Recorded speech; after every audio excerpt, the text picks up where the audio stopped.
प्यार का, शम्मा देख कर जलेगा दिल तेरा, तेरे लब पे नाम होगा प्यार का, शम्मा देख कर जलेगा दिल तेरा। दिल कहीं जब सुकून न पाएगा, दिल कहीं जब सुकून न पाएगा, तुमको एक शख्स याद आएगा, जब कोई प्यार से बुलाएगा, तुमको एक शख्स याद आएगा।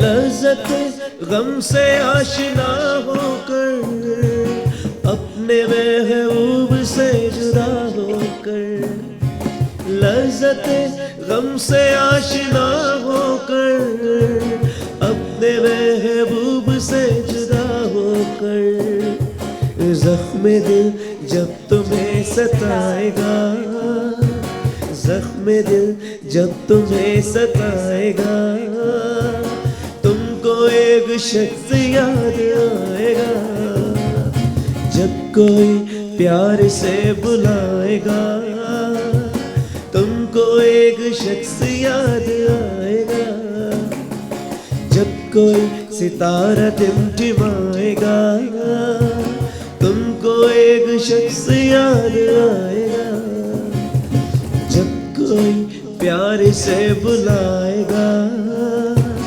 तुमको एक शख्स याद आएगा।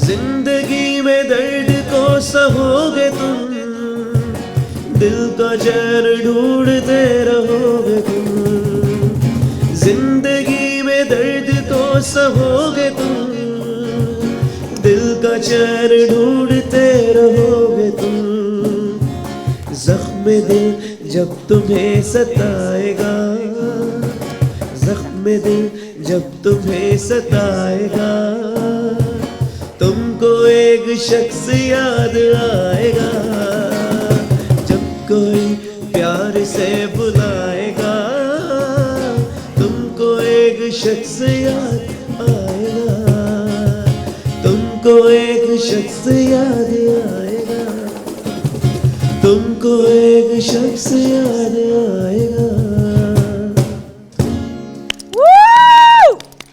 बिस्मिल्लाहिर्रहमानिर्रहीम, अस्सलाम वालेकुम, गुड मॉर्निंग व्यूअर्स। ये बहुत ही खूबसूरत गाना जो शेरी खान ने परफॉर्म किया, आज तबीयत इनकी थोड़ी आउट है, लेकिन थप्पड़ थप्पड़ मार के हम ले आए हैं उसको। मैंने कहा शेरी तुम्हारे बगैर मैं 10 दिनों के बाद वापस आई हूँ कनाडा से, टर्की से, हो ही नहीं सकता कि मैं शो शुरू करूँ अपने छोटे भाई के बगैर। मेरा बहुत ही लाडला है शेरी, सबको पता है। साथ में क्रिस्टोफर हमारे बहुत ही प्यारे साथी, और हमारे सुपरस्टार शेजी जो इस वक्त ड्रम्स पे हैं, लेकिन ये हर काम कर लेते हैं। और इतने मज़े से हमारे जो दोनों ये प्यारे म्यूजिशियंस हैं, जब म्यूज़िक बजा रहे होते हैं तो म्यूज़िक बजाने से ज़्यादा उसको एंजॉय कर रहे होते हैं। और यही तो बात है viewers, music at the end of the day रूह की ग़िज़ा है। और उस वही वाली बात होती है, जब आप ग़िज़ा या खाना तैयार करते हैं तो कोशिश ये होती है कि लजीज तरीन हो। वही वाली बात है कि जितना मज़े का, जितना अच्छे और जितने दिल से गाना गाया जाएगा, उसके म्यूज़िक की कोलैबोरेशन की जाएगी, उतना ही गाना खूबसूरत होगा। अच्छा, ये वाला गाना मैं जब सुन रही थी तो मैंने कहा थोड़ा सा फिल्मी होके, ड्रामेटिक होके ये गाना जो है ना डेडिकेट कर देते हैं। वाह, नहीं, मैं अपने मियाँ को नहीं डेडिकेट करी, ये मैं नईमुल हसन, अहमद हाशमी और अनम को डेडिकेट कर रही हूँ गाना कि जब कोई प्यार से बुलाएगा तुमको एक शख्स याद आएगा। अरे वाह। तो पता ना, हर हफ्ते में धमकी देती हूँ कि पता नहीं मैं रहूँ या ना रहूँ दुनिया में। शो की नहीं बात करी, दुनिया में शो तो चलता रहेगा, मैं रहूँ ना रहूँ एक सेपरेट कहानी है। पुन्नू दुखी नज़रों से देख रहा है, चल पुन्नू तुझे भी डेडिकेट कर देती हूँ। तो वैसे तो मैं ताने ही में ज़्यादा मारती हूँ। अच्छा व्यूअर्स, टीम की बात इसलिए भी ज़्यादा हो रही है क्योंकि ये जो पूरी हमारी टीम है, इनके बगैर शो इम्पॉसिबल है।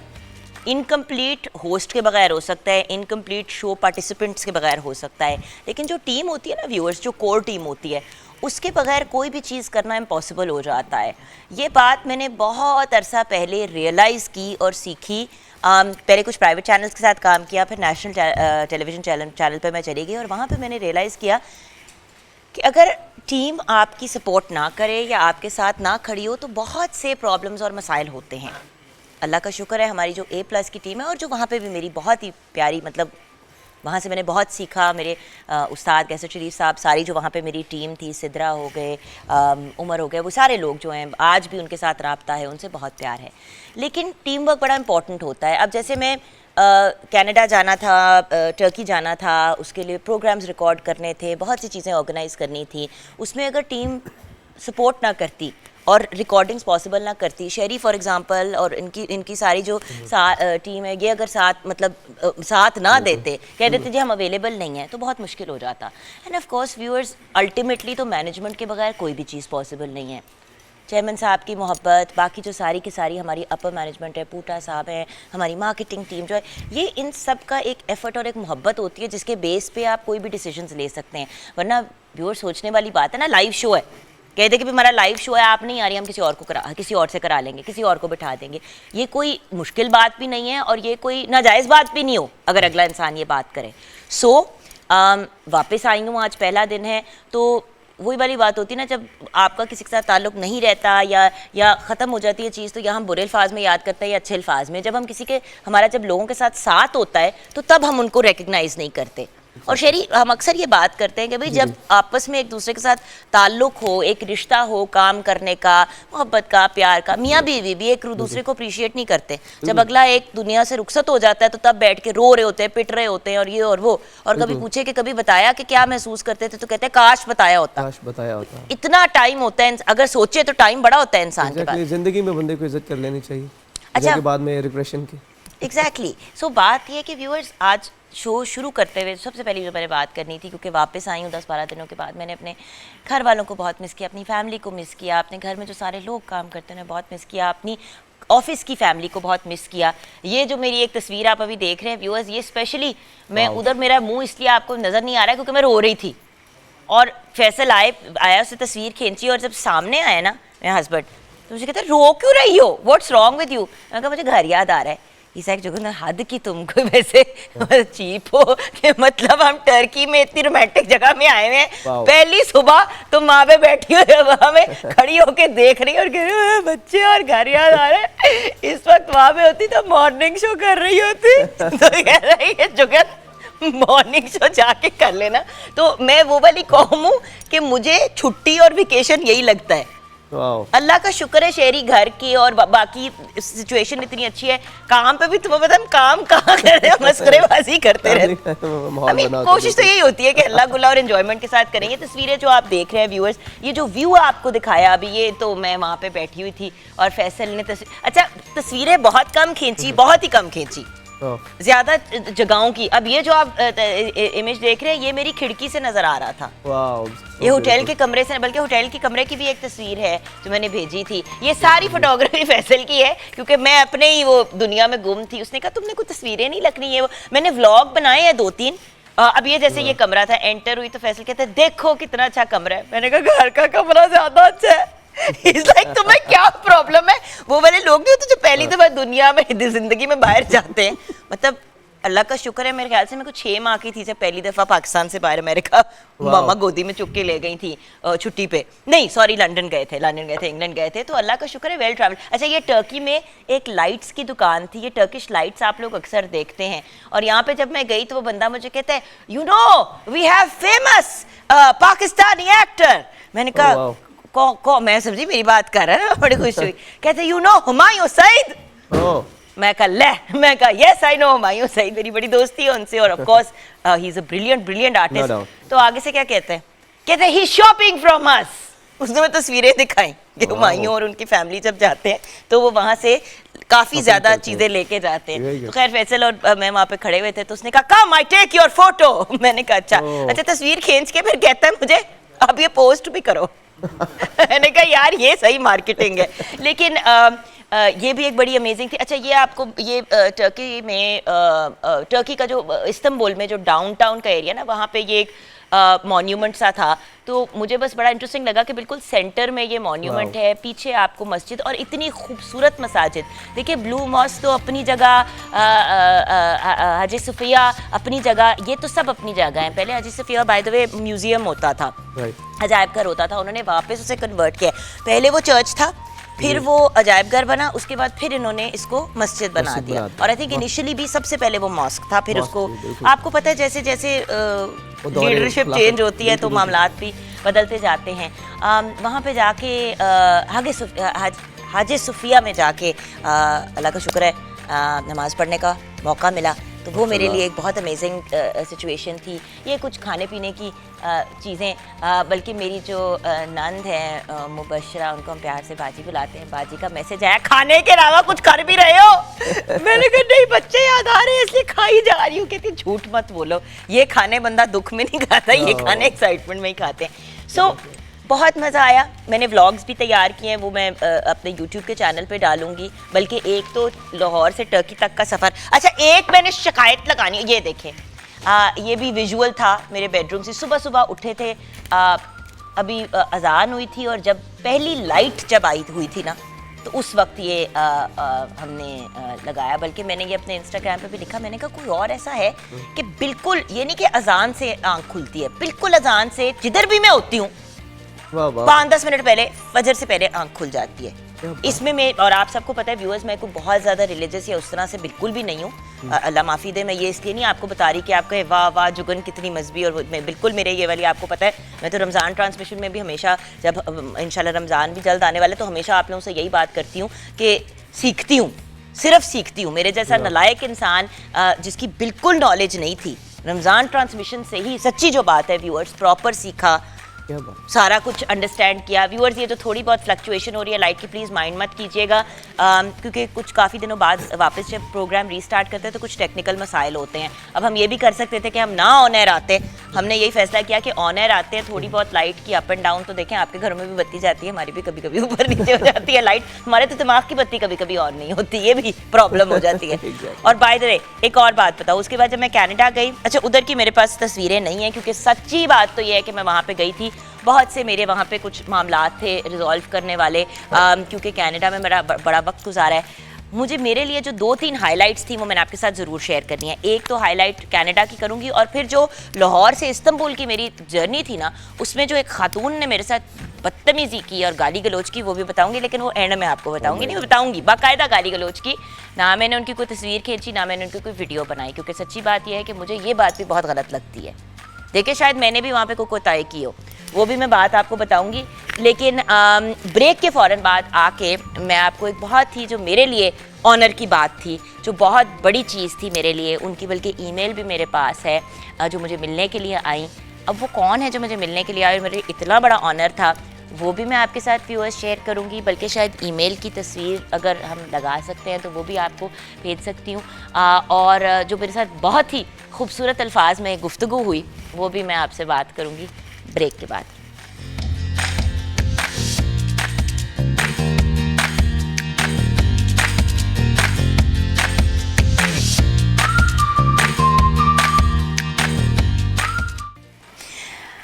Welcome back from the break viewers. आइए वो ईमेल आपको सुनाती हूँ और फिर इसकी कहानी आपको बताती हूँ।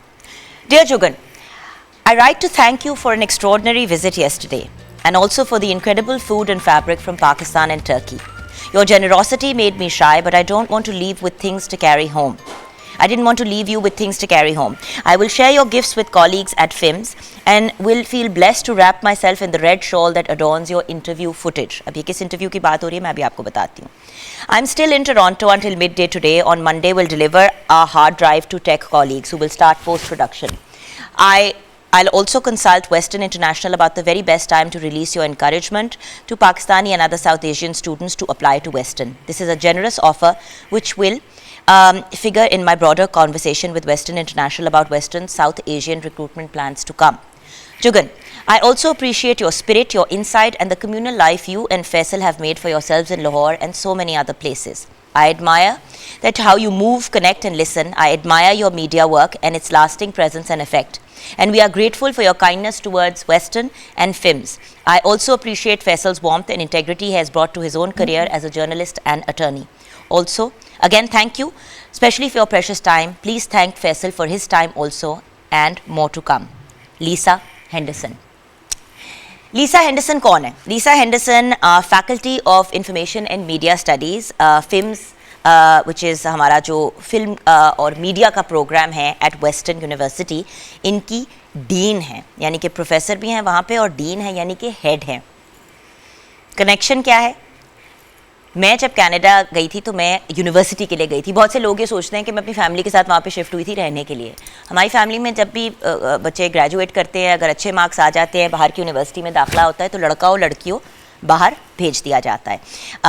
मतलब ऑब्वियसली हमारे ग्रेड्स पे भी डिपेंड करता है ना। अगर मतलब बहुत ही बुरे मार्क्स आए हैं और किसी बिल्कुल ही अननोन सी यूनिवर्सिटी में दाखिला हुआ है तो फिर ऑब्वियसली माँ बाप इतने ज़्यादा पैसे नहीं खर्च करेंगे। लेकिन हमारी फैमिली में हमेशा एक ही बात पे व्यूअर्स फोकस रहा है, और शायद थोड़ा सा आपको भी इस चीज़ पे सोचना चाहिए कि बच्चों को तालीम दे दें, जहेज़ और इस तरह की चीज़ें बनाने की तरफ जो हमारा इतना फोकस होता है, घर मकान ये वो, आई अंडरस्टैंड कि ये चीज़ें भी हमें बच्चों के लिए बनानी चाहिए, लेकिन जब आप उनको तालीम के ख़जाने से नवाज देते हैं तो उसके पास, और वो फिर सारी ज़िंदगी की इन्वेस्टमेंट है। ऑफ कोर्स हमारी बहुत ही प्यारी मेरी जान हुमा किरमानी भी हमारे साथ हैं। उनसे किचन में बात होनी थी बट मैंने कहा हुमा आजा बैठ जा, थोड़ा सा मैंने शो ही मारनी है तो तू मेरे साथ ज़रा, सहेलियों के साथ ज़्यादा ही इंजॉय करते हैं, जो छोटे भाई भी मेरे साथ हैं तो फिर मैंने कहा थोड़ा सा आपस में बात, दोस्तें फिर क्या आती हैं, फिर हम भी इंजॉय करते हैं। अस्सलाम वालेकुम।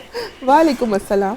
15 ताने मारती है कि हो आइयो कर रही हो एंजॉय, इधर आके शरीफ बन गई है, बड़ी मजे से ताने मारे हैं कि आया 3.5 साल बाद पाकिस्तान से बाहर मैंने एग्जिट मारा है। खुदा सिर्फ एक ताना मारा है मैंने कि अपना पहले साल का जो था विजिट कर रही हैं आप, नए साल का, नए साल का, वरना याद है कि हर वक्त हुमा बेचारी इतनी तंग होती थी, बेटी भी कहती थी तुम्हारी ट्रैवलिंग ही नहीं खत्म होती है, हर वक्त तुम जहाज पे चढ़ी हुई होती हो, हर वक्त हम रिकॉर्डिंग कर रहे हो तो मैं नहीं कर रही। लेकिन ये ब्रेक जरूरी होता है। जितना हेक्टिक लोगों को लगता है बहुत आसान है कि जुगन सुबह आ गई और उन्होंने 2 घंटे का शो किया और वो चली गई हैं, ये हमें पता है जो लाइव शोज करते हैं। और बट जान देखो, ये ब्रेक से ज़्यादा, मतलब टर्की का हिस्सा ब्रेक था, कनाडा ज़्यादातर मेरे काम से रिलेटेड चीज़ें थी करने को जो बहुत ज़रूरी थी। उसके अलावा आपको पता है जब भी मैं, हाँ दोनों काम हो गए। आपको पता है कि जब भी मैं ट्रैवलिंग करती हूँ, पहले भी जब जाती थी तो अक्सर मेरा जो मैं बालों की ब्रांड थी उनकी शूट्स होती थी, उसके अलावा दूसरे इंटरनेशनल काम होते थे।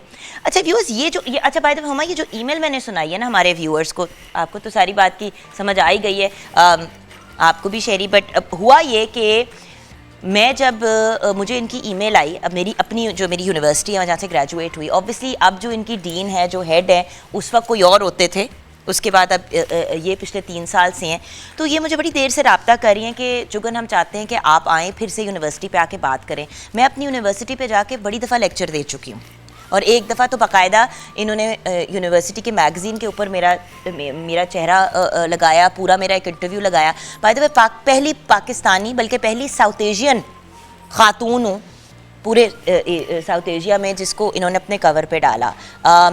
नहीं डालते यूजुअली, नॉट बिकॉज नहीं चाहते, नॉट बिकॉज वो नहीं चाहते, but because it was an, because वो ये कहते हैं कि जी हमने आगे से जस्टिफाई करना है ना कि हम कवर पे क्यों डाल रहे हैं, हम कंपनीज के सीईओज़ को डालते हैं, एंटरप्रेन्योर्स को डालते हैं। अच्छा, तो ये उन्होंने मुझे काफ़ी साल पहले जब बुलाया, मैंने टॉक दी, वो टॉक अल्लाह का शुक्र है बड़ी पॉपुलर हुई। वो टॉक किस चीज़ के बारे में थी, वो गुफ्तगू जो मैंने जो लेक्चर जाके दिया वो इस चीज़ पे दिया। इन्होंने कहा कि जी क्रिएटिविटी पे हमने बात करनी है कि क्रिएटिव होना कितना ज़रूरी है, ये वो। तो मैंने कहा जी मैं बात करना चाहूँगी क्रिएटिविटी एंड कंस्ट्रेंट, यानी कि जब आपके पास लिमिटेशंस होती हैं उसके अंदर क्रिएटिव होना मुश्किल है कि आसान है। देखें बाहर के मुल्क में तो व्यूअर्स आप हर बात कर सकते हैं, तो बस अखबार, बट वो तो मज़हब के ख़िलाफ़ भी बड़ी बड़ी लंबे लंबे तबसरे करते हैं। वो अपने जो पॉलिटिकल लीडर्स होते हैं उनको अल्लाह माफ़ी दे गाली गलोच के लेवल तक बातें कर जाते हैं, उनके पास तो हर चीज़ की मार्जिन है ना। हमारे यहाँ मेरे ख्याल से एक अच्छी बात है कि कुछ लिमिटेशंस के, कुछ तमीज़ के दायरे में रहना पड़ता है, और जब लोग बाहर निकलते हैं तो पेमरा और बाकी लोग नोटिस लेते हैं, तो कोई एक सिस्टम है, कोई एक निज़ाम है जिससे चीज़ें चलती हैं। तो मैंने उनको, मेरी टॉक ये थी कि भाईजान आप लोगों के लिए तो बड़ा आसान है, आप लोगों का जो दिल चाहता है आप पूरा का पूरा एक प्रोग्राम कर सकते हैं किसी बहुत ही वाहियात टॉपिक के ऊपर, मियाँ बीवी के पर्सनल ताल्लुक के ऊपर आप पूरे प्रोग्राम कर देते हैं, हफ्तों के कर लेते हैं। हमारा एक कंस्ट्रेंट का एलिमेंट है, एक वो जो कहते हैं ना, वो ट्रांसलेट को उर्दू में क्या कहेंगे, वो वर्ड नहीं आ रहा। हाँ, मतलब एक लिमिट्स के अंदर रहना ना। तो वैसे हाँ, कैच करने के लिए बैठे होते हैं कि नहीं, बट बात ये है कि लिमिट्स के अंदर रह के इंटरेस्टिंग चीजें क्रिएट करना, एंगेजिंग चीजें क्रिएट करना, तमीज के दायरे में रहते हुए कितना मुश्किल है और कितना ज्यादा पॉसिबल है। और क्या और मैं अपने इस दायरे में ज्यादा खुश हूं ना कि मैं कनाडा में होती और वो कहते कि बिल्कुल ही खुला खाता। सो ये जो हमारी गुफ्तगू हुई वहाँ पे यूनिवर्सिटी में और सारा कुछ, तो वो बाकायदा मैं टोरंटो में थी, वो लंदन ओंटारियो में थी, वो 2.5 घंटा गाड़ी में ड्राइव करके आई, अपने किसी स्टूडेंट को नहीं भेजा, खुद बैठ के मेरा 1-on-1 इंटरव्यू किया और वहाँ पे उन्होंने जॉब भी ऑफर कर दी कि भाई यूनिवर्सिटी पे आओ और पढ़ाओ, हम आपको मतलब व्हाटएवर यू वांट। बट खैर ऑब्वियसली मैं देसी को हूँ, मैं यहीं पे खुश हूँ, बट एक बहुत बड़ा ऑनर था। और दूसरी बात जो मेरे साथ बदतमीजी हुई, उसके बाद मैं ब्रेक की तरफ जाऊंगी। एक तो मैंने ये वादा किया था, दूसरी बात, लाहौर से इस्तांबुल जाना था, लाइन में खड़े हुए थे सारे के सारे, एक खातून अबाया पहना हुआ, जाब पहना हुआ, बड़ी मतलब प्यारी सी स्वीट लुकिंग लेडी, वो पीछे खड़ी हुई थी। एकदम से ना उनके आगे खड़ी हुई थी एक खातून जिसके 3 बच्चे थे, उसको धक्का मार के ना आगे आई। फिर मैंने जब देखा तो मैंने कहा मैम मतलब छोटा मतलब लाइन में खड़े हुए हैं, एक होता है मतलब सीक्वेंस है, तरीका होता है। तो मुझे से आगे से कहती तुम्हें क्या हो रहा है? मैंने कहा जी, मैंने कहा मेरी बात सुने, मास्क पहना हुआ था ना, मास्क पहना हुआ था सबने क्योंकि ऑब्वियसली। तो मैंने कहा जी मेरी बात सुने, सारे लाइन में खड़े हैं और जिनको आपने अभी धक्का मारा है उनकी गोद में एक बच्चा है, एक बच्चे को उन्होंने हाथ से पकड़ा हुआ है, दूसरी बच्ची जो है वो उसने सामान उठाया हुआ है, खुदा का खौफ करें। मतलब क्या भाई तुम्हें क्या हो रहा है, तुम्हारी रिश्तेदार है? मैंने कहा जी मेरी रिश्तेदार नहीं है, लेकिन खून का मेरा उससे रिश्ता है क्योंकि वो भी इंसान है और मैं भी इंसान हूँ, आप कर क्या रही हैं? तो आगे से उनके मुंह से अल्लाह माफ़ी दे जिस किस्म की गालियाँ निकली। व्यूअर्स, कुछ तो ऐसी गालियाँ थी जो कभी ज़िंदगी में नहीं सुनी, और मतलब मैंने काफ़ी अरसा इस दुनिया में गुजार लिया, ऐसी ऐसी गालियाँ थी, चले सीखने का मौका मिला, अब वो भी मैं अपने दिमाग के बैंक में सेव कर लूँ किसी दिन के लिए। लेकिन और मैंने फिर ना मास्क नीचे किया, मैंने कहा बीबी मेरी बात सुने, अभी अगर मैं आपकी वीडियो बना के ये लगा देती तो आपकी क्या इज्जत रहनी थी? और बाय द वे मास्क भी नहीं पहन रही थी, मतलब कोविड टॉपो टॉप जा रहा है। उस वक्त मुझे एहसास हुआ कि व्यूअर्स, हम लोग जो है ना बिल्कुल भी हया नहीं करते, लिहाज नहीं करते एक दूसरे का। मैं भी कुछ 2-4 लोगों को फ़ोन करके प्रोटोकॉल लेके आगे निकल सकती थी, सीधी बात है, आपको पता कुछ भी हो सकता है पाकिस्तान में। अगर सब लाइन में खड़े हैं, सब लाइन में खड़े, वो बेचारी खातून अपने 3 बच्चों के साथ खड़ी है, तो आपको खड़े होने में क्या प्रॉब्लम है? खुदारा बाहर के मुल्क जाके सारे असूल फॉलो करते हैं, अपने मुल्क से असूल फॉलो करने शुरू करें। ब्रेक की तरफ जाएंगे, बहुत लेक्चर हो गया, रेसिपी की तरफ भी जाना है और बरखुरदार गाने की तरफ भी जाना है, ये सब कुछ होगा ब्रेक के बाद। बहुत बातें हो गई।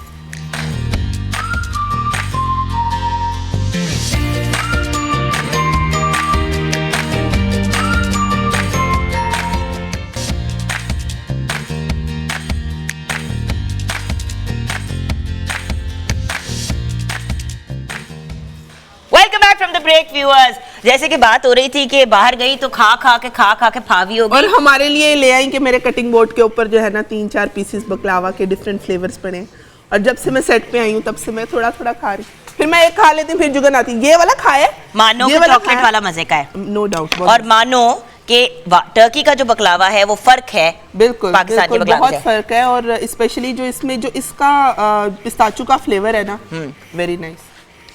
अच्छा, मेरा इत्तेफाक हुआ है हमेशा ट्रांजिट फ्लाइट के लिए, और मेरा इतना दिल करता है ना जब भी बैठ के एयरपोर्ट पे अंदर जाने का, हुआ ही ना, बस जेलस ही रहूंगी मैं तो। आज समझ नहीं आ रही मुझे कैसे खुद जब निकलती है, खुद जब ट्रैवल करती है तब तो झूठे मुंह नहीं पूछती है, जैसा वक्त कम है, मुकाबला सख्त है, बार बार मेरे कान में आवाज आ रही है 5 मिनट है तुम्हारे पास जुगन, मैं अपना मुंह डोई में नहीं दे दूंगी, क्या है कढ़ाई में दे दूंगी। हाँ अच्छा जी, अब बनानी है हमने आज जलफ्रेजी, और जलफ्रेजी के लिए मैंने क्या किया है, टाइम चूंकि कम था तो प्याज, लहसुन और टमाटर जो है मैंने बॉईल कर लिया, और वो हमने थोड़ा सा ऑयल लिया, उसके अंदर हम डाल देंगे। तो पटाखे फटेंगे? नहीं फटते, अभी इतना नहीं हुआ। अच्छा। बिल्कुल, अब इसको हम अच्छे से मैश कर लेंगे, ब्लेंड करने की जरूरत नहीं क्योंकि वेजिटेबल्स अच्छे से बॉयल हो चुकी हैं। अच्छा, ये हमारी क्विक रेसिपी है। बिल्कुल जी। उसके साथ जो है अदरक मैंने कुटी हुई रखी है, वो ऐड करेंगे। चिकन बोनलेस है मेरे पास और थाई लिया मैंने क्योंकि थोड़ा सा जूसी होता है। हांडी या जलफ्रेजी के अंदर जो है ना चिकन बोनलेस थाई ही जाती है। डार्क मीट जो होता है, बाय द वे ये फैक्ट है कि वो जो व्हाइट मीट होता है ना वो सख्त सा हो जाता है, अजीब सा हो बिल्कुल जाता ज्यादा है। हार्ड हो जाता है कुक करने के बाद। सॉल्ट, पेपर, थोड़ा सा जो है धनिया पाउडर ऐड करेंगे, जीरा ऐड करेंगे, अच्छे से भूनने के बाद थोड़ी क्रीम ऐड करनी है, दही ऐड करना है हमने, और लास्ट पे गार्निश करना है इसको हमने उबले हुए अंडों के साथ, शिमला मिर्च, टमाटर और प्याज के साथ। ओके, और ठीक है। सर्व कर लें आप किसी हांडी वगैरह में। मैं मिट्टी की हांडी लाई हूँ, उसके अंदर सर्व करेंगे। अच्छा, तो अभी जो है इसको थोड़ा सा हमने इसके पानी को ड्राई करना है, इसको भूनना है। बेशक चिकन साथ डाल दें और ये भी साथ में भून क्योंकि जाएगा, चिकन का भी वो पानी जो है वो ड्राई हो जाएगा ना बिल्कुल। साथ में। और इसके अंदर साथ में और चिकन जलफ्रेजी तो बोनलेस ही मजे की लगती है। बोनलेस ही मजे की होती, भी बोनलेस ही है। आप जुलियन ले लें, मैंने इसको क्यूब में लिए, जुलियन भी कई लोग इस्तेमाल करते हैं। अच्छा, ये ना चिकन का 2-3 दफा हमने इसको वॉश करने बिल्कुल। के बाद ना इस तरह इसके अंदर डाला है, तो जो पानी होता है ना इसका वो ना डाला करें, बिल्कुल। क्योंकि वो भी आप वो और आपका टाइम जो है वो उसमें वेस्ट लग हो जाता जाएगा। है। 2-3 दफा चिकन को, गोश्त को प्लीज वॉश किया करें। लोग क्या कहते हैं कि भाई एक दफा कर लिया है बतेरा, इट्स ओके, नहीं इट्स नॉट ओके, बार बार उसको क्लीन आउट बिल्कुल। करें, क्योंकि जिधर से भी आप मंगाते हैं गोश्त, चाहे वो कितना भी दिखने में साफ हो, पता नहीं क्या उस पे होता है क्या नहीं।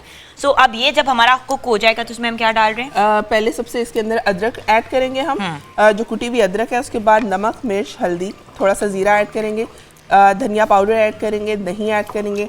लास्ट में बिल्कुल इसमें हमने क्रीम ऐड करनी है और गार्निश करनी है इसको उबले हुए अंडों के साथ, शिमला मिर्च, टमाटर और प्याज के साथ। अंडे भी बॉयल हो चुके हैं और उसके साथ हम अभी गार्निश करेंगे इसको, लेकिन उससे पहले इसको अच्छे से भूनना है हमने, ताकि जो ग्रेवी है वो अच्छे से स्मूथ हो जाए। चलो, मैंने आपसे भी 1-2 रेसिपीज भी लेनी है ना, तो वो रेसिपीज जब हम लेंगे तो तब हम फिर बाकी की इसकी फिनिशिंग भी आपको करके दिखा देंगे व्यूअर्स। और ब्रेक के बाद पीएसएल पे बात, ब्रेक ले ले।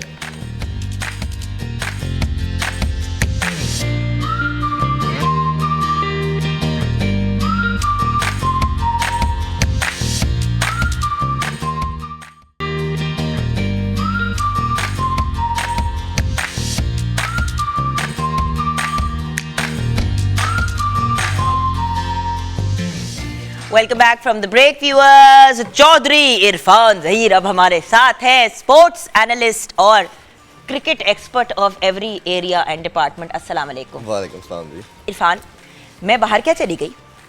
कोई चैनल छोड़ा है जिस पे नहीं बैठे? ये मुझे जरा ऑनेस्ट बस इस बात का जवाब दो ना। कोशिश होती है काम किया जाए और जो बुलाए और अच्छा काम करने की असल कोशिश में एक बात है, तुम्हारी या तो सिक्स्थ सेंस बहुत स्ट्रांग है या तुम्हारी एनालिटिकल स्किल बहुत स्ट्रांग है या दोनों ही बड़ी स्ट्रांग है। जो बात कहते हैं, और बाय द वे फिर उसके बाद मैसेज करके ताना भी मारता है। मैंने कहा था ना शुक्र है कि अभी वो पीएसएल की ट्रांसमिशन अदनान अकमल के साथ कर रहे थे, तो उसने भी मेरे साथ ना 2-3 मैचेस पे बैट लगाई। हाँ। तो मैंने कहा फिर इस तरह बैटिंग इज इलीगल, जो भी है, चलो मतलब वो आपस में उसको ट्रीट का नाम दे सकते हैं हाँ, हम। हाँ। तो वो ट्रीट लगाई उसने, वो मेरी बात से एग्री नहीं कर रहा था, मैंने कहा ट्रीट लगा लेते हैं, तो वो दोनों दफा जीत गया मैं। तो तुक्का अच्छा, क्या एक मिनट अभी तुम आगे बढ़ रहे हो यार। इरफान, मुझे ये बताओ कि व्हाट्स गोइंग ऑन। मैं तो देखो तुम्हारे ऑनर में आज ग्रीन एंड व्हाइट पे पहन के आ गए, पाकिस्तानी। हाँ जी। वैसे तो टीम में सारी पाकिस्तानी है, तो सारी मैंने कहा अब किसी का भी रंग पहनने से बेहतर है पाकिस्तान के कलर्स पहन के आ जाओ। सबसे पहले तो मुझे ये बताओ क्या होता रहा है पिछले कुछ दिनों में? हमारी देखिए, लास्ट इसमें ऑलमोस्ट कुछ टीम 7 मैचेस खेल चुकी हैं, कुछ ने 8 खेल ली हैं। और मुल्तान सुल्तान, अगर पॉइंट टेबल की बात कर लेते हैं तो मुल्तान सुल्तान सबसे टॉप पे है और उसने अपने 6 मैचेस जीते हैं 12 पॉइंट्स के साथ, 1 मैच वो हारे हैं। इसी तरह सेकंड नंबर पे लाहौर कलंदर है जिनके 10 पॉइंट है। सरप्राइजिंगली, हाँ, जिनसे तुम्हें इतनी खास कोई उम्मीद नहीं थी। नहीं, मुझे उम्मीद थी कि इस दफ़ा कम्बिनेशन इनका सबसे अच्छा है और मैंने कहा था कि ये शायद, मुझे लगता है कि इस दफ़ा शायद ये टाइटल भी जीत जाए। कराची किंग्स ने की कीता है? कराची किंग्स ने अपने नाल बड़ा भैड़ा कीता है। अच्छा, कैन आई से one thing about Karachi Kings? बहुत मोहब्बत और प्यार के साथ देखिए, मेरा दूसरा अगर मैं घर कहूँ पाकिस्तान में, कराची में, तो ये बात गलत नहीं होगी। जितना काम मैंने कराची में किया है, पाकिस्तान लाहौर में भी शायद इतना ना किया हो, लेकिन कराची किंग्स एक तो इतना ज्यादा ग्लैमर पे फोकस करते हैं हमेशा। उनकी सबसे ज्यादा ग्लैमरस लुक होती है, उनके ब्रांड एम्बेसडर्स, ये वो सारा कुछ। खेलते होते तवज्जो नहीं देनी। अच्छा, उसके 3 बेसिक रीजंस हैं जो इस तरह बुरी परफॉर्मेंस हुई। एक तो ये था कि सबसे पहले उनकी पिक बड़ी बुरी थी। अगर मुझे देखा जाए तो हमें सबसे बड़ा नाम क्रिकेट फर्टेनिटी के अंदर बोला जाता है वसीम अकरम। वो हमें पता है कि एयरवाइक स्पोर्ट्स के प्रेसिडेंट भी हैं और वो उस टीम के मेंटोर भी थे। उनके होते हुए इस तरह की पिक की समझ नहीं आई। That is absolutely illogical. इस तरह के लड़के पिक किए गए, शर्जील और बाबर के अलावा बैट्समैन कोई नहीं था। और जो बाकी बैट्समैन थे वो भी सारे ऑलराउंडर टाइप के थे, प्रॉपर बैट्समैन नहीं थे। क्योंकि मेरा मानना ये है कि T20 के अंदर भी आपने 120 बॉल खेलनी है, वो खेलेगा कौन? फिर दूसरा जो सबसे बड़ी रीज़न जो मैं बहुत ज़्यादा एक वीक से क्रिटिसाइज़ कर रहा हूँ बाबर आजम को, कैप्टन देखें, कैप्टन के ऊपर रिस्पॉन्सिबिलिटी डबल आ जाती है, आपके ऊपर ऑनस डबल आ जाता है। बाबर आजम का देखें तो पिछले PSL के अंदर भी 4 मैचेस के अंदर वो नॉट आउट गए, टीम उनकी हार गई। इस PSL के अंदर भी 2 मैचेस के अंदर वो आखिर तक गए, एक में नॉट आउट भी रहे, टीम उनकी हार गई। अगर कैप्टन आपका गेम फिनिश नहीं कर रहा और दुनिया का नंबर 1 बैट्समैन है, वी ऑल नो कि उन्होंने ODI के अंदर भी इंटरनेशनल नंबर 1 बैट्समैन है रैंकिंग पे, T20 में भी नंबर 1 है, बट डिस्पाइट ऑफ इट अगर वो सिर्फ अपनी गेम खेल रहे हैं, अपने 50, 60, 70 कर रहे हैं और टीम आपकी लूजिंग साइड पे आ रही है, तो आई सॉरी टू से इस इनिंग्स का कोई फायदा नहीं है। यार मुझे पता नहीं क्या ये बात और लगती है, ये हमारी एज ए नेशन ये बड़ा एक इशू है। हम सबको शौक है कि हमें बहुत सी जिम्मेदारी दी जाए जी, लेकिन फिर उस जिम्मेदारी को निभाना भी तो होता है ना इरफान। ऐसे ही है। देखिए मैं उसको मिसाल ऐसे देता हूँ कि क्रिकेट बड़ी ना क्रूअल किस्म की गेम भी है। ये एक दिन आपको हीरो बनाती है, एक दिन ज़मीन के नीचे भी गाड़ देती है। वो इस तरह है कि आपको बड़ी परफॉर्मेंसेस याद होंगी, किसी ने बड़ी अच्छी परफॉर्मेंस की, टीम को जिताया, तो आप उसको सर आंखों पे बैठाते हैं। हसन अली की बात कर लेते हैं, शहीन शाह ने इंडिया के खिलाफ मैच जिताया, पूरी नेशन ने शहीन शाह अफरीदी को सर पे उठा दिया कि इसने तो वो कर दिया जो किसी ने किया। उसी शहीन शाह अफरीदी ने हमें सेमीफाइनल हरवा दिया, पूरी कौम ने उसको गालियाँ दी। तो इसी तरह बाबर को ये रियलाइज़ करना पड़ेगा कि अगर आज भी जिन लोगों के नाम हमेशा याद रखे जाते हैं, इंतज़ाम की बात करते हैं, ब्रायन लारा की बात करते हैं, स्टीव वाकी करते हैं, वेवर रिचर्ड की बात करते हैं, ये वो लोग थे जब ये खड़े होते थे तो अपनी टीम को हमेशा गेम जिता के आते थे। देखिए ये टीम गेम है, टीम गेम के अंदर जो लेजेंड होता है ना, लेजेंड उसी को कहते हैं जो लार्जर देन लाइफ होता है। Okay, I want to take a break. ठीक है, ब्रेक के बाद हमारे मुल्क की बहुत बड़ी एक सुपरस्टार है जिन्होंने हमें ज्वाइन किया है, उनसे भी हमने बात करनी है। लेकिन आपसे मैं ये जानना चाहती हूँ कि व्हाट नेक्स्ट, अब क्या होगा? एक तो अब करना क्या चाहिए, किस किस टीम को क्या क्या, आपका एनालिसिस क्या है एज एन एक्सपर्ट, और व्हाट इज योर प्रेडिक्शन ठीक है, आफ्टर द ब्रेक।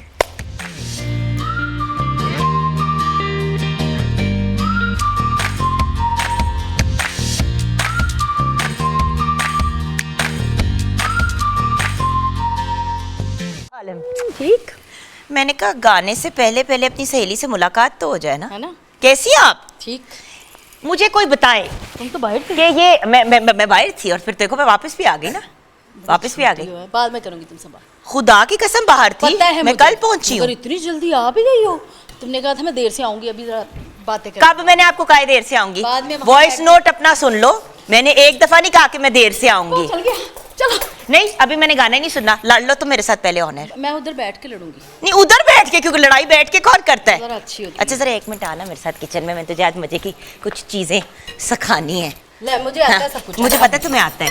अच्छा तो हमने अभी एक सॉन्ग आपसे सुनना है, हाँ। लेकिन 2 लम्हों के बाद ये जब white छोड़ white के, कर हाँ लिया वाइट हो गए ना, ताकि हाँ। आप मेरे साथ लड़ मर लें। हाँ। अच्छा अच्छा चलो ठीक है चलो। मैं ट्राइफल बना रही अजीब हूँ अजीब आवाजें निकालने के अलावा।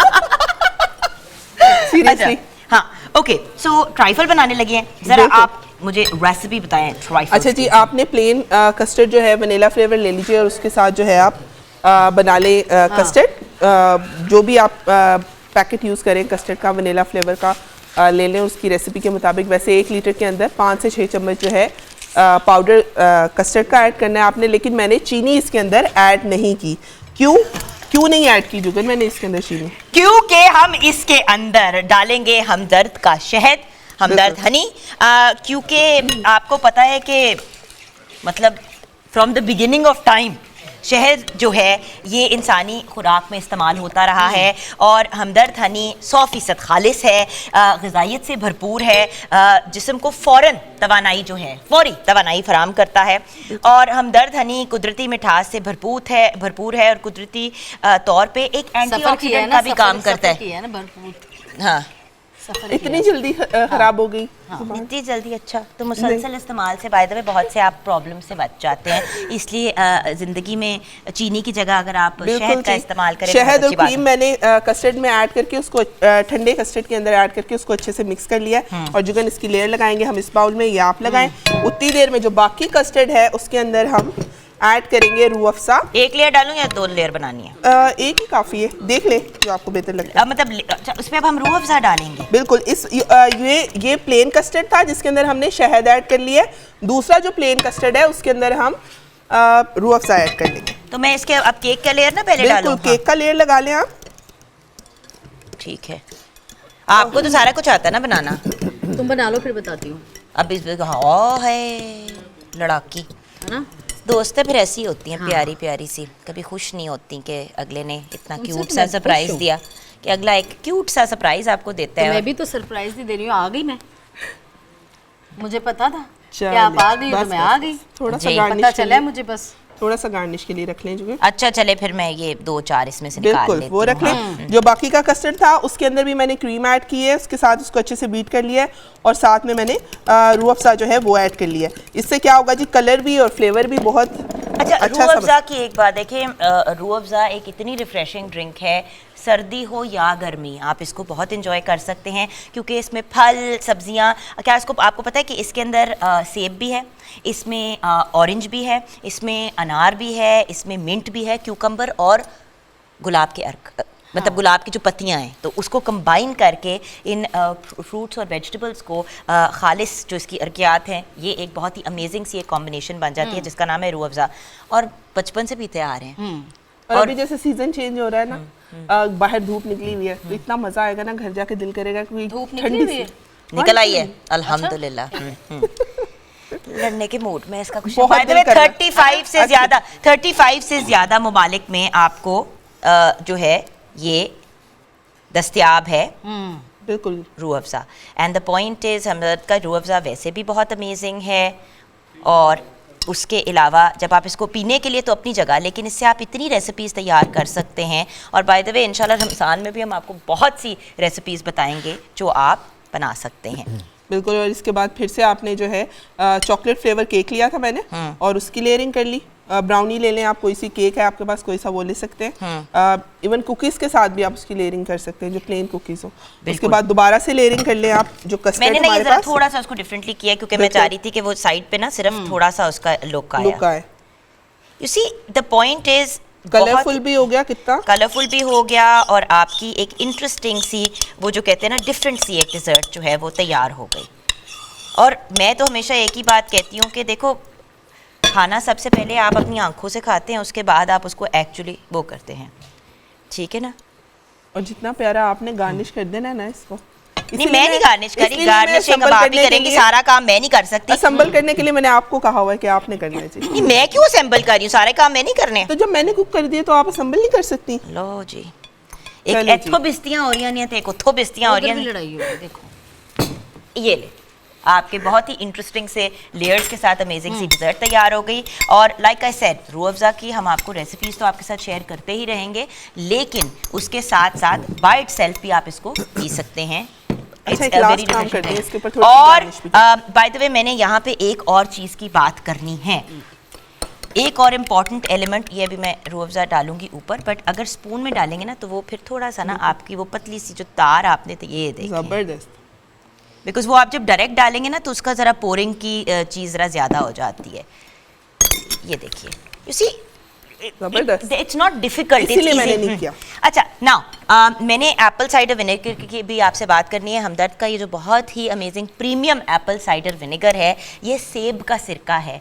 ये जो सिंथेटिक विनेगर्स हैं, जो वाइट सिरका हम घर में इस्तेमाल करते हैं, डू यू नो कि सारा कितनी ज़्यादा उससे केमिकल्स हमारे सिस्टम में जाते हैं और मसाइल होते हैं। ये अब एक नेचुरल सिरका है, इसको आप इस्तेमाल करें। ये सेब को नेचुरली फर्मेंट करके ना निकाला जाता है, और बरसों से ये आपकी डाइट में भी काम आता है ना। डाइट में तो बहुत काम आता है। काम आता है, हाँ। अगर सुबह आप पानी के अंदर थोड़ा सा ये डाल के सुबह पी लिया करें तो इससे भी बहुत ज़्यादा फ़र्क पड़ता है as a drink, as a weight loss की ड्रिंक। तो हम रेकमेंड ऑब्वियसली हमदर्द के सारे प्रोडक्ट्स ही करते हैं। आज हमने स्पेसिफिकली बात की हमदर्द के शहद की, और शहद का तो आप सबको पता है मेरे घर में कितना ज़्यादा इस्तेमाल होता है।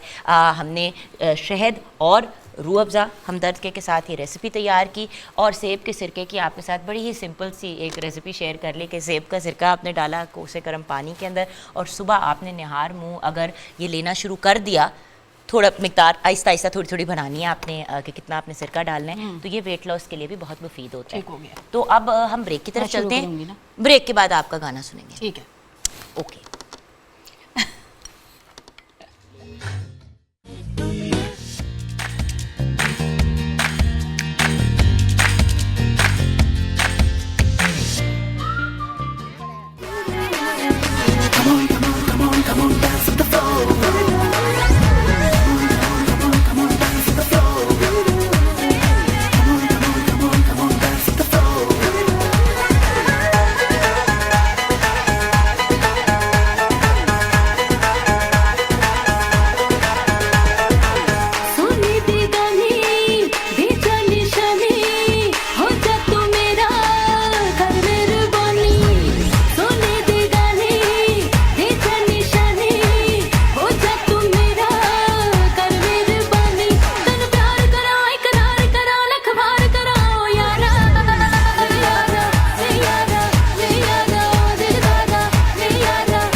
हाय फाइव।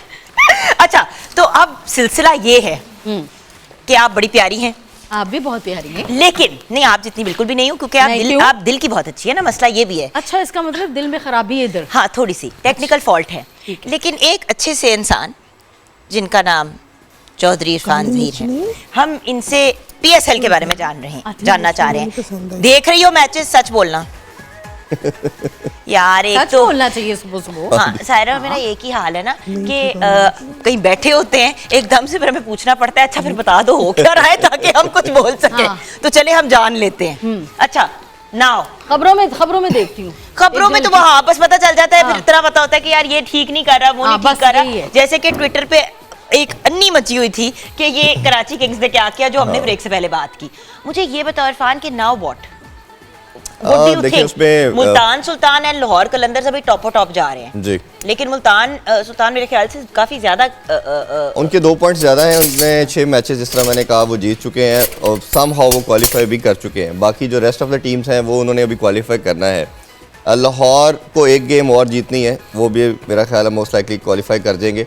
ज़्यादा कंपटीशन आएगा इस्लामाबाद यूनाइटेड, कोयटा ग्लैडिएटर और ज़ल्मी के दरमियान। ज़ल्मी के और इस्लामाबाद के 8-8 पॉइंट हैं, और जो कोयटा ग्लैडिएटर है उनके 8 मैचेस के बाद 6 पॉइंट हैं। अब कोयटा को अपने नेक्स्ट दोनों गेम जीतने हैं और उसका डिपेंडेंट है कि वो दोनों गेम में से कोई टीम एक गेम हारे, 2 गेम हारे, तो फिर रन रेट के ऊपर भी चीज़ आएगी। तो असल में इन 3 टीम का ज़्यादा कंपटीशन होगा। कराची जिस तरह हमें पहले बात की वो बिल्कुल ही रूल आउट कर गई, वो बाहर हो चुकी है टूर्नामेंट से।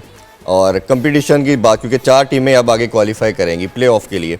प्ले ऑफ में क्या होता है कि पहले आपकी टॉप 1 2 टीमें आपस में मैच खेलती हैं, जो विनर होती है वो डायरेक्ट क्वालिफाई कर जाती है फॉर द फाइनल।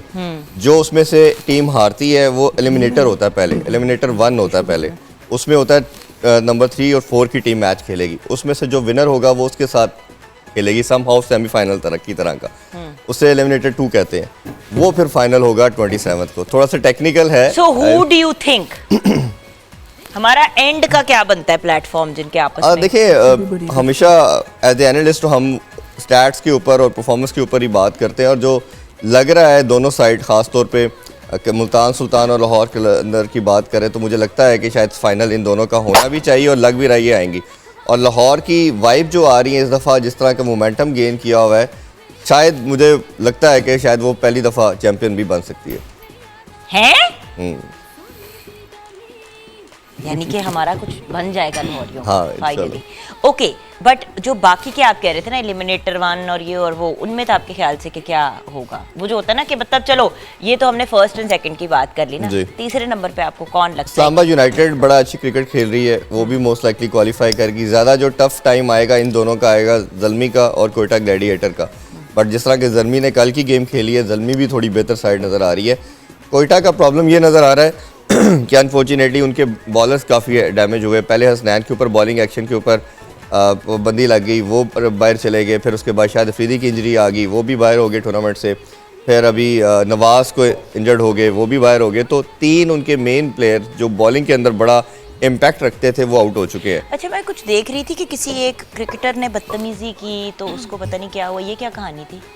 2-3 ऐसे इंसिडेंट हुए हैं। पहले जेसन रॉय की बात हुई 2 दिन पहले, उन्होंने आउट होने के बाद अंपायर को काफ़ी रेजिस्टेंस शो की डिसीजन के ऊपर, उसके ऊपर उनको फ़ाइन हुआ। कल माद वसीम ने भी आउट करने के बाद अर्निंग्स में से एक परसेंटेज उनकी 5% दोनों को फ़ाइन हुआ, 5% इनको फ़ाइन हुआ। नहीं, मगर अगर इसी तरह करते रहेंगे तो 5% पे तो फिर काफ़ी नहीं रहना। इनको 5% फ़र्क नहीं पड़ता काफ़ी कमाते हैं। वो 5% फिर सानू दे दें, हम माइंड नहीं करेंगे। इनको ऐसा बोलने से पहले, हरकत करने से पहले देखना चाहिए। But it's a part of the game, aggression तो आता ही है आपको। नहीं, लेकिन जैसे कि मैं अभी बात कर रही थी अपने वो जब ट्रैवल कर रही थी तो उधर एक खातून ने मेरे साथ काफ़ी बदतमीजी की, बिला वजह की। लाइन कट कर रही थी तो मैंने कहा कि वो एक खातून जिसके साथ 3 बच्चे थे उसको ऑलमोस्ट धक्का मार के आगे निकली, तो मैंने उनको मना किया कि जी ऐसे ना करें। सबने मास्क पहने होते हैं, एयरपोर्ट पे तो नहीं पता चलता। तो जब मास्क मैंने नीचे किया तो रवैया ही बदल गया। उससे पहले बाकायदा उन्होंने गालियाँ निकाली। मैं वैसे नहीं कह रही कि कहा कि वो बदतमीज़ है, वो मतलब अच्छी खासी गालियाँ निकाली, मोटी मतलब जिन पे आप बाहर के मुल्क में जाके कह सकते हैं कि जी इन्होंने मुझे हरास किया है। तो मतलब तो मेरा सिर्फ पॉइंट ये होता है कि भी जो मुंह से भी जो बात निकालते हैं थोड़ा सा उस पर एहतियात करनी चाहिए। देखिए हमारे प्लेयर्स जो हैं वो तो हमें इंटरनेशनल, देखिए ये सिर्फ पीएसएल पाकिस्तान में नहीं देखा जा रहा, पीएसएल पूरी दुनिया में देखा जा रहा है। ऐसे ही है। उसमें देखिए स्लेजिंग का कॉन्सेप्ट बेसिकली ऑस्ट्रेलिया की तरफ से आया। गोरे खासतौर पे जो इंग्लैंड के गोरे हैं वो सबसे सिविलाइज और सोफिस्टिकेटेड किस्म के क्रिकेटर्स माना जाता था, और क्रिकेट को बोला भी यही जाता था, एसोसिएट भी किया जाता है जेंटलमैन गेम है कि उसमें आप बड़ा इजीली आराम से खेलते हैं। बट ग्रेजुअली हमने देखा है कि कुछ over the period of time लड़के खासतौर पे बॉलिंग के अंदर बड़ा एग्रेशन ले आते हैं। एग्रेशन भी ज़रूरी है, पार्ट ऑफ द गेम है, थोड़ा सा एनर्जी के पॉइंट ऑफ व्यू से। बस जो आपने बात की वो बड़ी नेसेसिटी है कि आपको एथिक्स किसी भी सूरत में, किसी भी, चाहे आप स्पोर्ट्स के अंदर बात कर लें, चाहे डेली रूटीन के अंदर बात करें, तो एथिक्स तो सबसे पहले आते हैं। बिल्कुल, तो एथिक्स को नहीं छोड़ना चाहिए। अच्छा, फाइनली कुछ व्यूअर्स को, अपने फैंस को मैसेज देना चाहोगे, क्योंकि अब आपका फिर अगला शो शुरू होने वाला है, हमें तो टांग सा टाइम मिलता है इनका। आजकल हम भी डेली जा रहे हैं मैच देखने के लिए, तो उसमें यह कि अब 100% अलाउ कर दिया गया है स्पेक्टेटर्स को, तो ये बड़ी खुशाइन चीज़ है। और लास्ट 2 दिन मैंने देखा कि काफ़ी ज़्यादा जो स्पेक्टेटर्स थे वो मैच देखने आए, तो यही है कि आप आएँ। लेकिन उसमें एक चीज़ थी जो शुरू में हमने 2 वीक पहले शायद बात की थी, तो SOP का ज़ीरो ख्याल, कोई किसी किस्म का नहीं ख्याल किया जा रहा। पूरे स्टेडियम में मुझे शायद कोई 2-3 लोगों के अलावा शायद किसी को मैंने मास्क में नहीं देखा। सोशल डिस्टेंसिंग वैसे ही मर गई। तो ये अगर जब आप खुदा अल्लाह का ताला ने- वास्ता है वैक्सीनेटेड हो पूरे, सबसे पहली बात। सेकंड स्टेप, मास्क का इस्तेमाल करें अगर अपनी, और स्पेशली अगर आपके जी। मतलब जनरली मास्क पहने प्लीज। पूरी दुनिया में पहना जा रहा है अभी भी, जी। आप लोग भी पहन लें, क्योंकि ये ना हो ना कि इसके बाद फिर एक नई लहर आ जाए लाहौर के अंदर और फिर Entertainment सारा है। कुछ बंद हो जाए। नहीं, वो एंटरटेनमेंट की हाँ, मतलब चाह में इंटरटेनमेंट के चक्कर में आप अपनी लाइफ बेड़ा को तो नहीं ना ना गर्क खर्च करें। करें। तो ये मेरा मैसेज है कि सबको अपना पहले हेल्थ पहले है, बाकी चीज़ें बाद में। I will see you soon. जी इंशाल्लाह। मैं खुदा हाफिज आपको एक्साइटमेंट के साथ इसलिए नहीं कहूँगी क्योंकि एक दो दिन में मैंने फिर आपको बुला लेना तंग करने के लिए, क्योंकि हमें आपसे अपडेट चाहिए होती जी, हैं। ठीक। आप हमें हाइलाइट्स और क्लिप्स नोट्स दे देते ताकि हम फिर अपने पर्चर में पास हो जाएं। ठीक। Thank you so much. Thank you। Break के बाद जब वापस आएंगे तो व्यूअर्स सायरा से तो सॉन्ग सुनते ही हैं, आज शेरी हम सब की तरफ से एक गाना डेडिकेट करेंगे सायरा को, ब्रेक के बाद।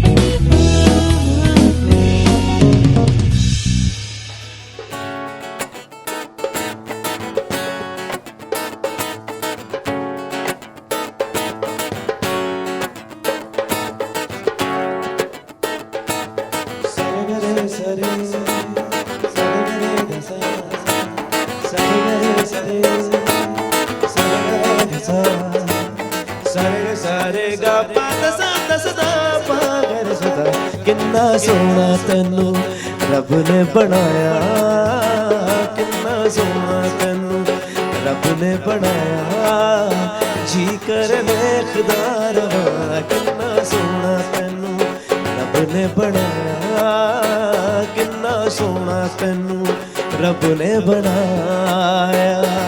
दिल मुड़दा नी लख समझाया, दिल मुड़दा नी लख समझाया, जी कर वेखदा रवां। किन्ना सोना तेनू रब ने बनाया।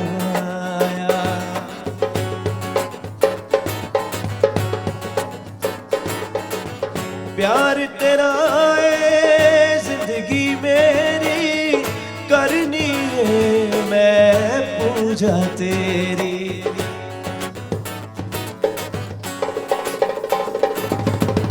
प्यार तेरा है जिंदगी मेरी, करनी है मैं पूजा तेरी। तेनू दिल वाले शीशे च सजाया, तेनू दिल वाले शीशे च सजाया, जी कर वेखदा रवां। किन्ना सोना तेनू रब ने बनाया। Thank you. क्या बात है शेरी, परफेक्ट सॉन्ग। बहुत शुक्रिया। जो- आपको डेडिकेट था तो आप दोनों को। नहीं, मैंने तो, हमने तो ये गाना जी, सॉरी सायरा जी, कोई डेडिकेट किया है? सायरा क्या प्यारी तो हो, लेकिन कर क्या रही हो आजकल, क्या मसरूफियात हैं, व्हाट्स गोइंग ऑन? मसरूफियात तो क्योंकि काम पे ही- बहुत माशाल्लाह बिजी रहे हो ये जो पिछले 2-3 महीने हैं, उनमें तो काफ़ी ज़्यादा आपके काम के प्रोजेक्ट्स भी आप कर रहे थे। तो अब नया सॉन्ग, कोई कोलैबोरेशन क्या आगे आ रहा है? इंशाल्लाह नया सॉन्ग किए हैं, बस वीडियो शूट करवाने तो उसके बाद, और अपने जो पुराने फिल्मों के सॉन्ग भी है ना, उनको भी थोड़ा सा वो कर रही हूँ रिमिक्स ना, ताकि लोगों को अभी तक वो इतने पसंद है। जैसे कि मेरा संगम का सॉन्ग है दिल तोड़ के ना जा, हाँ, वो बहुत ज़्यादा लोग कहते हैं कि ये आप सुनाया करें, तो उसको मैं दोबारा से लेकिन सारा थोड़ा सा मॉडर्नाइज कर दो उसको वो यही करने मॉडर्नाइज लगी। कर दो, क्योंकि होता पता है क्या है, जब उस वक्त निकला था तो उस वक्त उसकी बेस्ट साउंड क्वालिटी थी, हाँ। लेकिन अब टेक्नोलॉजी कितनी आगे आ गई है। फराज खोसे के साथ कर रही हूँ। वाओ, हाँ वो कर रहे हैं, उनको बहुत पसंद है ना, तो उन्होंने कहा मैंने यही करना है। मैंने कहा ठीक है करो आप। अच्छा, बट क्वेश्चन ये है कि जो पुराने सॉन्ग्स हैं, जो सारी जो एक मतलब एक आपकी पूरी एक हाँ हजारों गाने आप तो, चूड़ियाँ फिल्म हाँ, के तो वो सबके। कोई मतलब 12-14 जो आपके अपने फेवरेट सॉन्ग्स हैं, सायराज फेवरेट्स के नाम से हम नहीं निकाल सकते एक एल्बम? निकाल सकते हैं। मेरी मूवीज के इतने इतने अच्छे सॉन्ग हैं। बट देखो ना सायरा, कुछ सॉन्ग्स होते हैं जो मूवीज के बड़े पॉपुलर थे आवाम के लिए, और हाँ। कुछ गाने होते हैं जो खुद बड़े पसंद खुद होते बड़े हैं। पसंद होते हैं, जैसे कि रुख्ती का एक सॉन्ग था, और वो मेरी बेटी को भी इतना पसंद है, वो गुलजार साहब ने लिख के भेजा था वहाँ से ना, वो था चांद आसमां पे अगर ना होता हम किसे आप सा हंसी कहते, क्या बात है। आपके जो पाँव ज़मीं पर ना होते हम किसे फिर ज़मीं कहते। वाह क्या बात है। वो इतना एमर्शद साहब ने इतना अच्छा बनाया लव सॉन्ग, तो उसको भी मैं चाह रही हूँ थोड़ा स्पेनिशों के साथ और इन चीज़ों के साथ, बहुत खूबसूरत था वो गाना। अच्छा सारा एक सवाल पूछने, एक बहुत ही यंग एज पे, मतलब पिछले 5-6 साल से तो मैं बहुत ज़्यादा दूसरे आर्टिस्ट को भी सुन रही हूँ ये कहते हुए कि सायरा जी लेजेंड आर्टिस्ट। शुक्र है अल्लाह बट का। देखो इतनी छोटी उम्र पे जब कोई लेजेंड बुलाता है, ये मैंने पूछना है कि नहीं सच्ची बताओ कैसा महसूस होता है कि बहुत अपनी अच्छा। एज ज्यादा महसूस होनी शुरू हो जाती है या फिर बहुत अच्छा लगता नहीं, है? ये अपने काम की वजह से ही, ठीक है एज भी जाहिर ही बात है, एज भी इतनी तो कौन सी कोई एज हो गई है बहन, तेरी चलो मेहरबानी। 100 साल की तो हो ही गई हूँ मैं। नहीं 150 साल। हाफ एन आवर का शो करती है। तो हम बात दोनों है, 150 के हो गए। जब कोई लेजेंड कहता है ना और सीनियर कहता है बहुत अच्छा लगता है। ये बड़ा मुश्किल नहीं से सीनियर तो ये सारा लफ्ज़ देखो आता है। बिकॉज आपने लिटरली एज अ चाइल्ड शुरू किया अपना हाँ, करियर, ठीक है बेबी ना? नसीम के नाम से। बेबी नसीम है। तो जब एज अ बेबी आपने स्टार्ट किया तो ऑब्वियसली 10 या 12 साल के बाद तो आप उसके भी सीनियर बन जाते हो ना। हाँ, बिल्कुल। 5-10 साल जब आप 10 साल को इंडस्ट्री को दे देते हो तो जो बच्चा नया हाँ, सही। आता है चाहे वो आपकी ही एज का हो, हाँ टेक्निकली आप उसके सीनियर है काम में। एक बात क्लियर हो गई अवाम के लिए भी, लेकिन उसके पास बहुत सी कंपनी है, लेजेंड, लिविंग लेजेंड इस एज पे, बहुत अच्छी। ये मुझे तो बड़ा अच्छा लगता है नहीं कि अपने काम के लिहाज से कि काम किया है, शुक्र है अल्लाह का कि जितना भी किया है बहुत अच्छा काम हुआ है वो सारा। अच्छा मैंने एक काम करना है वो मैं जरा करके आती हूँ, लेकिन एक बात खाना मैंने खाने जा रही नहीं हो? खाना नहीं खाने जा रही, कुछ एक और खाने से पहले कुछ जरूरी काम होते हैं ना, गिफ्ट गिफ्ट दांत दूंत साफ भी होने टॉफियाँ जरूरी वगैरह होते हैं ना। हम जिस दुनिया में रहते हैं हाँ। वहाँ पे दांत और सफाई बड़ी इंपॉर्टेंट है। कि आपका कुछ छुनछुना सा यहाँ पे रह गया अल्लाह। एंड रेंज करके। चले व्यूअर्स कोलगेट शुरू करते हैं छुनछुने के साथ। अच्छा एक मुस्कुराती हुई सुबह जिसको हम मॉर्निंग विद जुगन कहते हैं, कोशिश तो ये होती है कि मुस्कुराती हुई सुबह हो। तो जब मुस्कुराती हुई सुबह की बात करते हैं तो दांतों का उसमें अमल दखल बहुत ज़्यादा आ जाता है। कोलगेट स्पार्कल दांतों की मुकम्मल हिफाजत के लिए एक बेहतरीन टूथपेस्ट है। कोलगेट स्पार्कल में शामिल है फ्लोराइड, लौंग और पर्ल पाउडर, जो हर एतबार से इसे एक मुकम्मल और बेहतरीन टूथपेस्ट बना देता है। फ्लोराइड का क्या काम है? ये आपके दांतों को मजबूत करता है, इनके कीड़ा लगने से बचाता है, एक प्रोटेक्टिव कवर आपके दांतों को प्रोवाइड करता है। और उसके अलावा फ्लोराइड का बड़ा अमल दखल होता है आपकी जनरल डेंटल हेल्थ के लिए। लौंग दांत की तकलीफ जो है और उसके दर्द में आराम आपको देता है, सांसों को भी महका देता है। हम तो जब छोटे थे तो अक्सर ऐसा होता था कि नानों के पास छोटी सी एक डिब्बी होती थी, उसके अंदर सौंफ, इलायची और लौंग होता था। तो एक लौंग का पीस मुंह में रख दिया और यू नो, और लिटरली जो जिस तरह आपकी लौंग से सांस महकती है, आई डोंट थिंक किसी और चीज़ से महक सकती है। प्लस पर्ल पाउडर जो कोलगेट स्पार्कल में शामिल है वो तो बहुत ही अमेजिंग है, क्योंकि ये आपके दांतों को चमका के सफ़ेद कर देता है। तो ये जो ब्लीचिंग और वाइटनिंग की तरफ जाना होता है लोगों को, आपको ज़रूरत ही नहीं पड़ती। जब आप रेगुलरली कोलगेट स्पार्कल का इस्तेमाल करते हैं तो आपके दांत जो हैं वो अच्छे खासे साफ़ सुथरे हो जाते हैं। कॉन्टैक्ट नंबर हमारा 032094633502, इस नंबर पर आप हमें व्हाट्सएप कर सकते हैं। कोलगेट स्पार्कल के साथ तस्वीर हमारे साथ शेयर करें और आप जीत सकते हैं कोलगेट स्पार्कल की तरफ से ये बेहतरीन गिफ्ट हैम्पर जो इस वक्त हमारे पास है। इसमें कोलगेट स्पार्कल भी है और भी बहुत से इंटरेस्टिंग प्रोडक्ट्स इसके अंदर हैं जो हमने आपके टोटल हाइजीन और खूबसूरती के लिए प्रोवाइड किए हैं। तो एक ऐसा गिफ्ट हैम्पर जिसमें कम से कम आपके इस एरिया से रिलेटेड जो है महीने की शॉपिंग कंप्लीट हो जाएगी, बल्कि उससे ज़्यादा की। सो आपने हमसे रब्ता करना है, तस्वीर भेजनी है कोलगेट स्पार्कल के साथ और इंशाल्लाह हम फ्राइडे को शेयर करेंगे अपने विनर्स के नाम। चलते हैं ब्रेक की तरफ। ब्रेक के बाद जब वापस आएंगे बहुत ही प्यारी सी सायरा जी हमारे साथ हैं। अब सायरा जी से सॉन्ग सुनते हुए वापस आएंगे।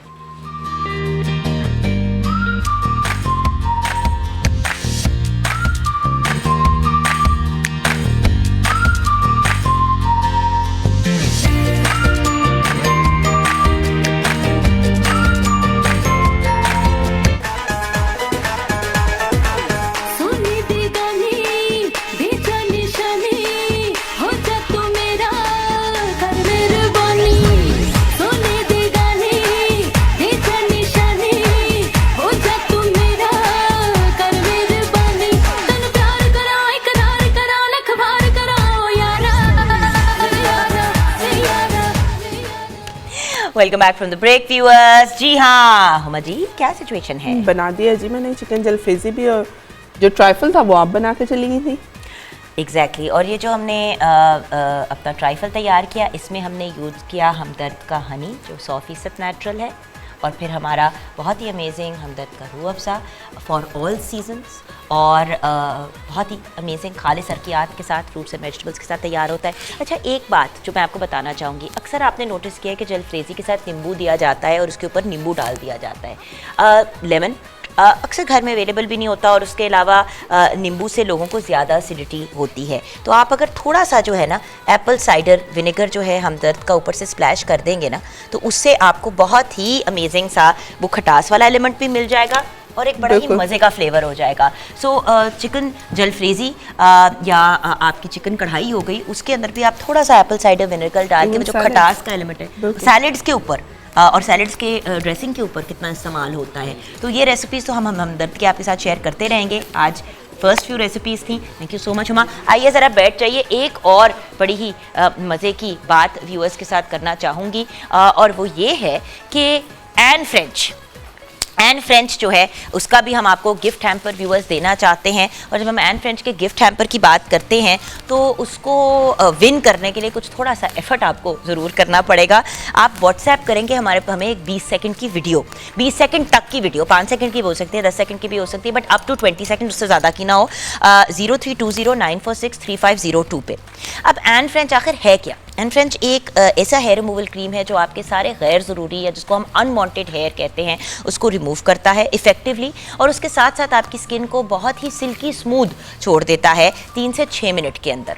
साथ साथ इसकी बहुत ही प्यारी सी खुशबू है, रोज़ का इसके अंदर गुलाब का फ्रेगरेंस है। आपको पता है रोज़ वैसी मेरी फेवरेट खुशबू है, स्मेल है, और आपकी स्किन को ये जो सैटन सॉफ्ट वो जो कहती है ना स्मूथनेस दे देता है, ये एक बड़ा इंपॉर्टेंट एलिमेंट है। इसीलिए तो एन फ्रेंच का कहना है कि bye bye salon, hello Anne French, और ये तो आप लोग भी कहेंगे। आइए वो वीडियो देखते हैं जिसकी तरह की आपने हमें वीडियो बना के भेजनी है। फ्रेंच इसके बेबी ऑयल्स और मॉइस्चराइजर्स बनाए skin 2 times softer and smooth. Wow, कौन सा salon? Bye bye salon, hello and French. जी हाँ, bye bye salon, hello and French. और ज़रूरी नहीं कि इसी तरह की एग्जैक्ट वीडियो भेजें, आप अपनी जो इसके ऊपर वेरिएशन क्रिएट करना चाहते हैं वो आप क्रिएट कर सकते हैं। By the way Anne French जो है वो लोशन फॉर्म और क्रीम फॉर्म दोनों में अवेलेबल है। एंटी पैक भी है, जिस तरह ट्रैवल वगैरह आप करें, अभी मैं गई हुई थी तो साथ में अपने एन फ्रेंच का अपना ये टिक्की पैक ले गई थी। आपको स्पेस भी सेव करता है और बड़ा ही इकोनॉमिकल भी है। सो अगर ये अमेजिंग सा गिफ्ट हैम्पर जिसमें बहुत से प्रोडक्ट्स हैं इंक्लूडिंग एन फ्रेंच आपने जीतना है तो वीडियो ज़रूर आपने हमारे साथ शेयर करनी है। व्यूअर्स, अब हम मेन स्टेज की तरफ अगर जाएंगे, शेरी आपको ज़रूरी काम कर रहे हैं यहाँ पे बैठ के? नहीं, आ जाए, बैठ जाए हमारे पास, बहुत आप क्यूट हैं, आ जाए चलें। हाँ। सारा जी, पूरी दुनिया आपकी फ़ैन है, बहुत सी इंटरेस्टिंग और मज़े की चीज़ें अब ऑन एयर आने वाली हैं आपकी, तो मेरे साथ ये शेयर करें। शुक्र है आप आ गए हैं। तो एक में भी कहा कि आ जाओ शेरी बैठ जाओ, कहते नहीं मैं वहाँ पे, मैंने कहा चुप करके बैठ जाओ इधर आके, बह जाते। हाँ। ओके, आज फैमिली से इतने दिनों बाद मुलाकात हो रही है सायरा, तो ज़रूरी है कि थोड़ा सा ये भी हो। तो ये बताओ कि अपने फैंस को क्या पैगाम देना चाहोगे, क्या मैसेज देना चाहोगे? मैंने अपने फैंस को मैसेज देना है। मैं याद है एक ज़माना होता था जब इंटरव्यूज़ होते थे तो ये पूछा जाता था। हाँ। अब तो सिर्फ ऊटपटांग हरकतें ही हो रही होती है, कोई ये नहीं पूछता कि भी फैंस को क्या कहना है, उनको कोई मैसेज देना है, कोई पैगाम देना है। मैं तो फिर भी यही यकीन रखती हूँ कि देखें अल्टीमेटली जब आपको ऑन एयर लोग देख रहे होते हैं, they want to hear you. लोगों के, दूसरे लोगों के लिए तो मैसेज हो सकता है, मगर फैंस के लिए तो जिनकी वजह से हम हैं, कि वो फैंस की वजह से ही हैं। जितने भी अवार्ड्स हमने जीते हैं, जो भी है, मैं समझती हूँ जो आवाम हमें पसंद करती है वो हमारा सबसे बड़ा अवार्ड है। बिल्कुल। तो इन्हीं लोगों की वजह से हम हैं, और मैं शुक्रिया अदा करती हूँ उनका कि अभी भी पसंद करते हैं, ऐसे ही पसंद करते हैं और करते रहेंगे जान। वही वाली बात है ना जो अभी हमने थोड़ी देर बाद पहले की कि लिविंग लेजेंड जो होता है वो फिर वही होता है ना, जो हो तब भी उसको अप्रिशिएट करे और ना भी हो तब भी उसको अप्रिशिएट करे। जाते जाते सायरा जी से सॉन्ग सुनना है। शेरी खान का बहुत बहुत शुक्रिया, हुमा किरवानी आपका शुक्रिया, नाजिश जो बैक एंड पे उछल कूद कर रही होती है उसका भी बड़ा शुक्रिया, देन क्रिस्टोफर का, एंड ऑफ कोर्स शेजी का। शेजी को देखकर बहुत ज़्यादा खुशी हुई। क्रिस्टोफर तो अब हमारे, वो भी हमारे घर की मुर्गी है। शेजी आन जान वाली कौम है ना, बड़ी बिजी होते हैं, टॉप जा रहे हैं आजकल आप, तो आपका भी शुक्रिया। और जाते जाते सायरा जी, जी ओवर टू यू। आ जाएं, आ जाए, आ जाए।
पाऊं ज़मीं पर न पड़ते हम किसे ज़मीं कहते चाँद आसमां पे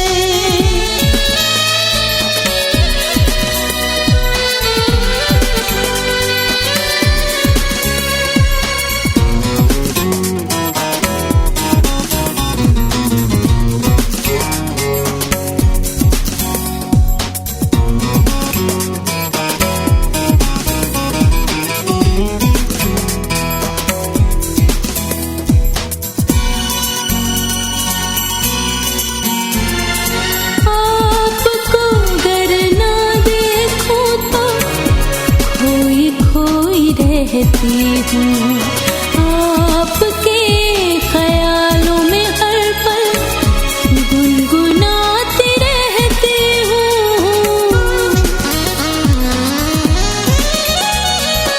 आपको अगर ना देखूं तो खोई खोई रहती हूँ